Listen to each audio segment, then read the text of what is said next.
is. There's now from Pinal County in Arizona, Sheriff Paul Babeu. Sheriff, welcome back to the program. Good to see you, sir. Good to see you, Stuart. I want to move out of Chicago for a second and talk about your area.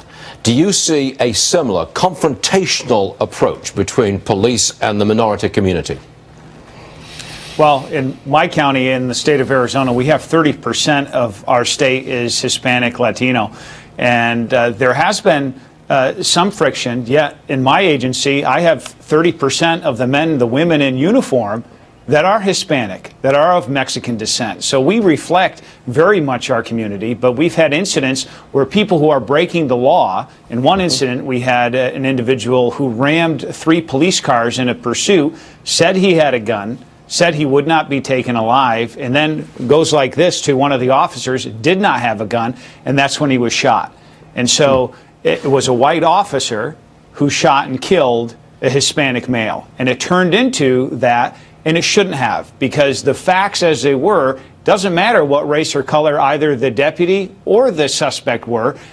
When you disobey lawful commands of officers and you're threatening cops, this is what's going to happen. Well, what are we going to do about this? If this is a nationwide problem, there's this division between communities and the police, what do you do about it?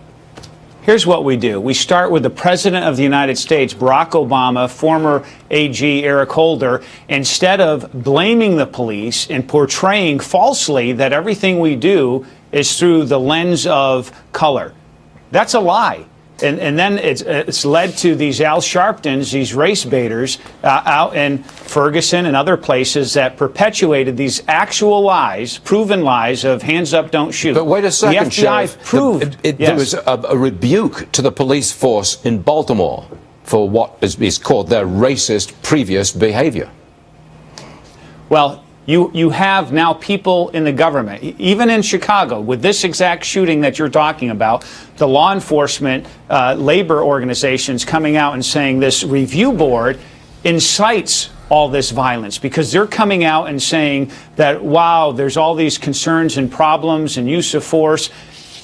Put yourself in the cop's shoes. We show up. We get called to these emergencies. And people now, they've been encouraged to disobey law enforcement, to always believe that everybody's videotaping us, right? Not because they want to see the incident, but because they're not trusting law enforcement. And this is an awful place to put our law enforcement in America.